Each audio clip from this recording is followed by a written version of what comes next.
നാരായണായ നമ. സ്വാമിയെ ശരണമയ്യപ്പ. നമസ്കാരം. എല്ലാ നല്ലവരായ പ്രേക്ഷകർക്കും, എല്ലാ പ്രിയപ്പെട്ട പ്രേക്ഷകർക്കും തൃപ്പാദമഠം യൂട്യൂബ് ചാനലിൻ്റെ പുതിയൊരു വീഡിയോയിലേക്ക് ഹാർദവമായ സ്വാഗതം. ആദ്യമായിട്ട് ചാനൽ കാണുന്നവർ ചാനലൊന്ന് സബ്സ്ക്രൈബ് ചെയ്യുക. എന്നിട്ട് തൊട്ടടുത്തുള്ള ബെൽ ബട്ടൺ ആളെന്നത് തിരഞ്ഞെടുക്കുക. എന്നാൽ മാത്രമാണ് പുതിയ വീഡിയോകളുടെ നോട്ടിഫിക്കേഷനുകൾ നിങ്ങൾക്ക് വളരെ വേഗത്തിൽ മനസ്സിലാക്കുവാൻ സാധിക്കുകയുള്ളൂ. കൂടാതെ വീഡിയോ കാണുന്ന പ്രേക്ഷകർ വീഡിയോ മുഴുവനായിട്ടും കാണുവാൻ ശ്രമിക്കുക. ഇന്നത്തെ വിഷയം പൂയം നക്ഷത്ര ജാതകർക്ക് 2024 ഏപ്രിൽ മാസ വിഷുഫലങ്ങൾ. ജാതകർക്ക് ഏത് രീതിയിൽ ജീവിതത്തിലേക്ക് പ്രകടമാകും എന്നതാണ് ഇന്നത്തെ വീഡിയോയിൽ പ്രധാനമായിട്ടും പറയുന്നത്. 2024 ഏപ്രിൽ മാസം കൊല്ലവർഷം 1199 മീനം 19 തുടങ്ങി മേടം 17 ഈ ഫലത്തിൻ്റെത് അവസാനിക്കുന്നത്. ആദിത്യൻ മേടം മീനൻ രാശികളിലും ശനി മൂലക്ഷേത്രമായ കുംഭം രാശിയിലും വ്യാഴം മേടരാശിയിലും മെയ് മാസത്തിൽ മേഴം ഇടവരാശിയിലും രാഹു മീനം രാശിയിലും കേതു കന്നി രാശിയിലും ബുധൻ ഏപ്രിൽ 9 വരെ മേടരാശിയിലും അത് കഴിഞ്ഞ് വക്രഗതി സംഭവിച്ച് നീചരാശിയായ മീന രാശിയിലും ശുക്രൻ ഉച്ചരാശിയിൽ മീനത്തിലും ചൊവ്വ കുംഭരാശിയിലുമാണ് ഇപ്പോൾ സഞ്ചരിക്കുന്നത്. അതിൻ്റെ അടിസ്ഥാനത്തിലാണ് ഈ ഫലങ്ങൾ പറയുന്നത്.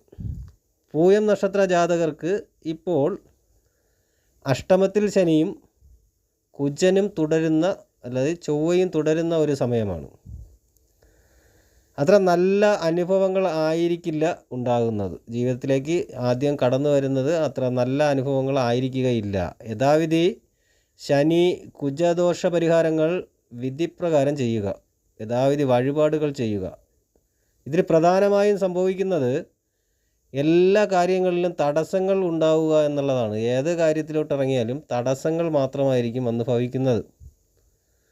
നല്ല രീതിയിൽ ചെയ്ത് പൂർത്തിയാക്കിയ പ്രവർത്തികൾ, അതായത് 100% അംഗീകരിക്കപ്പെടുവാൻ സാധ്യതയുള്ള പ്രോജക്റ്റുകൾ പോലെയുള്ള കാര്യങ്ങൾ മാറ്റിവയ്ക്കേണ്ട സാഹചര്യം ഉണ്ടാകും. അതുകൂടാതെ തന്നെ ശത്രുക്കൾ വർദ്ധിക്കുന്ന ഒരു സമയം കൂടിയാണിപ്പോൾ. പൂയം നക്ഷത്ര ജാതകർക്ക് ശത്രുക്കളുടെ വർധനവും ശത്രുക്കളുടെ ഉപദ്രവങ്ങളും ജാതകന് നേരെ വരുന്നതായിരിക്കും ഈ സമയം. ഇതിനകത്ത് ചെറിയ ഒരു ആശ്വാസം എന്ന് പറയാനുള്ളത് 9ാം ഭാവത്തിൽ ഉച്ചസ്ഥനായി നിൽക്കുന്ന ശുക്രൻ മാത്രമാണ്. ആ വഴിക്ക് കുറച്ച് ആശ്വാസങ്ങൾ ലഭിക്കും. കൂടാതെ ചെറിയ രീതിയിലുള്ള സന്തോഷങ്ങൾക്കും ശുക്രൻ വഴിതെളിക്കുകയുണ്ടാവും. അല്ലെങ്കിൽ ഒന്ന് ജീവിതത്തിൽ പിടിച്ചു നിൽക്കുവാനുള്ള കരുത്ത് തരുന്നതായിരിക്കും. 9ാം ഭാവത്തിലും 10ാം ഭാവത്തിലുമായിട്ടാണ് ആദിത്യൻ്റെ സ്ഥിതി വരുന്നത്. ആയതിനാൽ ഈ മാസത്തിൽ മറ്റ് രീതിയിലുള്ള മെച്ചങ്ങളും പ്രതീക്ഷിക്കാവുന്നതാണ്. അതിനായിട്ട് എന്താണ്, ശുക്രനെയും ആദിത്യനെയും ബലപ്പെടുത്തുക എന്നുള്ളതാണ് ചെയ്യേണ്ടത്. ശുക്ര ആദിത്യ പ്രീതികരമായ വഴിപാടുകൾ നടത്തിയാൽ ഫലങ്ങൾ കുറച്ചുകൂടി മികച്ചതായി തീരും എന്നതാണ് ഞാൻ ഓർമ്മിപ്പിക്കുന്നത്. ഏതെങ്കിലും ഒരു സംഘടനയുടെ നേതൃസ്ഥാനം അലങ്കരിക്കുവാനുള്ള യോഗം തദവസരത്തിൽ വന്നു ചേരുന്നതും ആയിരിക്കും. പുതിയ പദ്ധതികൾ ഏറ്റെടുക്കുന്നതിനെക്കുറിച്ച് ആലോചനയിൽ വരും. എന്നിരുന്നാലും ഇങ്ങനെയുള്ള പദ്ധതികൾ നിബന്ധനകൾക്ക് വിധേയമായിരിക്കും എന്നുള്ളതുകൂടി മനസ്സിലാക്കുക. നിബന്ധനാ വിധേയമായ പുതിയ പദ്ധതികൾ ഏറ്റെടുക്കും എന്നുള്ളതാണ്. വൈജ്ഞാനികമായ രംഗങ്ങളിൽ പ്രവർത്തിക്കുന്നവർക്ക്, കലാകായിക രംഗങ്ങളിൽ പ്രവർത്തിക്കുന്നവർക്കും അവസരങ്ങളും പ്രോത്സാഹനങ്ങളും ഒക്കെ വന്നു ചേരുന്ന ഒരു സമയമാണ്. കൂടാതെ തൊഴിൽ മേഖലയിൽ സഹപ്രവർത്തകരുടെ പിന്തുണ എല്ലായ്പ്പോഴും ഉണ്ടായിരിക്കും. അവരുടെ സഹായ സഹകരണങ്ങൾ കൊണ്ട് ഏറെ ദീർഘകാലം ചെയ്യാനുള്ള പ്രവൃത്തികൾ അല്ലെങ്കിൽ ജോലികൾ നേരത്തെ തീർക്കുവാൻ സാധിക്കുകയും ചെയ്യുന്നതാണ്. പുതിയ കരാറുകളിൽ ഒപ്പുവയ്ക്കുവാനും പുതിയ കരാറുകൾ ഏറ്റെടുത്ത് നടത്തുവാനും ഒക്കെ കഴിയുന്ന ഒരു സമയമാണ്. അത് സാധിക്കുന്നൊരു സമയമാണ്. അതിന് സാധിക്കും. സമൂഹത്തിൽ ഉന്നതരുമായിട്ട് ബന്ധം സ്ഥാപിക്കുവാൻ കഴിയും. സമൂഹത്തിലുള്ള നല്ല ആൾക്കാർ, ബുദ്ധിമാന്മാരായ ആൾക്കാർ, വിദ്യാസമ്പന്നരായ ധനസമ്പന്നരായ ആൾക്കാരുമായിട്ടൊക്കെ ബന്ധം സ്ഥാപിക്കുവാൻ കഴിയും. ആ ബന്ധങ്ങൾ വഴിയൊക്കെ പുതിയ കർമ്മ പദ്ധതികൾക്ക് രൂപം നൽകുവാൻ സാധിക്കും. പുതിയ വഴിത്തിരിവുകൾ ജീവിതത്തിൽ സംഭവിക്കും. പുതിയ തൊഴിൽ മേഖലകൾ തേടി വരും. ആ രീതിയിലൊക്കെ സംഭവിക്കും. വരുന്ന അവസരങ്ങളെ ഉപയോഗിക്കാൻ ശ്രമിക്കുക. മാനസികമായിട്ട് അനാവശ്യമായ പേടി മാനസികമായിട്ട് മനസ്സിലൊരു പേടി എപ്പോഴും ഉണ്ടാകുന്നത് ഒഴിവാക്കാൻ ശ്രമിക്കുക. ഏവർക്കും നല്ലത് വരുത്തട്ടെ എന്ന ഒരു ചിന്തയോടെ പ്രവർത്തിക്കുവാൻ സാധിക്കും എന്നുള്ളതാണ് ഈ സമയത്ത് നിങ്ങൾക്കുള്ള ഒരു വലിയ കാര്യം എന്ന് പറയുന്നത്. എല്ലാവർക്കും നല്ലത് വരുത്തുക എന്നുള്ള ചിന്തയിലൂടെ പ്രവർത്തിക്കും.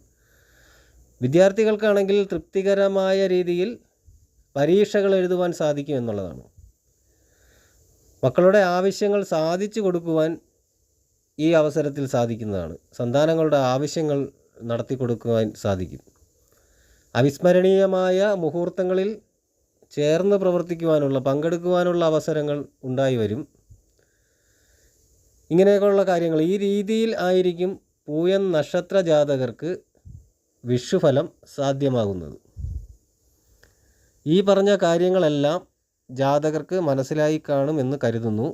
മേൽപ്പറഞ്ഞ കാര്യങ്ങളിൽ പരിഹാരങ്ങൾ നടത്തുന്ന കാര്യം വിസ്മരിക്കാതിരിക്കുക. പരിഹാരങ്ങൾ ചെയ്യുന്നവർക്ക് ആയതിൻ്റെ ബലം ഉറപ്പായും സിദ്ധിക്കുന്നതായിരിക്കും. ഉറപ്പായിട്ടും അതിന് ബലം ഉണ്ടാകുന്നതുമായിരിക്കും. യഥാവിധിയുള്ള ഗ്രഹങ്ങളുടെ സ്ഥാനങ്ങളെല്ലാം മനസ്സിലാക്കി ഞാൻ വീഡിയോയിൽ പറഞ്ഞിട്ടുണ്ട്. ഗ്രഹസ്ഥാനങ്ങൾ, സഞ്ചാരങ്ങളൊക്കെ ഞാൻ ഈ വീഡിയോയുടെ തുടക്കത്തിലും പറഞ്ഞിട്ടുണ്ട്. ഇതിന് മുന്നേ ഉള്ള വീഡിയോയിലും ഞാൻ പറഞ്ഞിട്ടുണ്ട്. അപ്പോൾ ഗ്രഹസ്ഥാനങ്ങളൊക്കെ മനസ്സിലാക്കി വീഡിയോയിൽ ഉൾപ്പെടുത്തിയിട്ടുള്ള കാര്യങ്ങൾ കേട്ടതിന് ശേഷം ഏത് ഗ്രഹത്തിനാണോ എന്താണോ ചെയ്യേണ്ടത് അത് യഥാവിധി കാര്യങ്ങൾ ചെയ്തു കഴിഞ്ഞാൽ, ഗ്രഹങ്ങളുടെ പ്രീതി വരുത്തി കഴിഞ്ഞാൽ ഫലങ്ങൾ വളരെ മാറ്റം ഉണ്ടാകുന്നതാണ്. ശുഭമായ ഫലങ്ങൾ വളരെ മാറ്റങ്ങൾ സംഭവിച്ച് വരുന്നതായിരിക്കും എന്നുള്ളത് മനസ്സിലാക്കുക. അതുകൊണ്ട് തന്നെയാണ് ഇതിൽ കൂടെ പരിഹാരങ്ങൾ കൂടെ ചിലതിൽ പറയുന്നുണ്ടതേ. അപ്പോൾ വീഡിയോ നിങ്ങൾക്ക് ഉപയോഗപ്രദമാണെന്ന് തോന്നിയാൽ വീഡിയോ നിങ്ങൾക്ക് മറ്റുള്ളവർക്ക് കൂടി ഒന്ന് ഷെയർ ചെയ്ത് കൊടുക്കുക. നിങ്ങളുടെ വേണ്ടപ്പെട്ടവർക്ക് കൂടി ഒന്ന് ഷെയർ ചെയ്ത് കൊടുക്കുകയും വീഡിയോ ലൈക്ക് ചെയ്യുകയും ഒക്കെ ചെയ്യുക. കൂടാതെ തന്നെ നിങ്ങളുടെ വിലയേറിയ അഭിപ്രായങ്ങളും നിർദ്ദേശങ്ങളുമൊക്കെ കമൻ്റായിട്ട് രേഖപ്പെടുത്തുക. എല്ലാ നല്ലവരായ പ്രേക്ഷകർക്കും ജഗദീശ്വരൻ നല്ലത് വരുത്തട്ടെ എന്ന് പ്രാർത്ഥിക്കുന്നു. ശുഭദിനം നേരുന്നു. നന്ദി, നമസ്കാരം.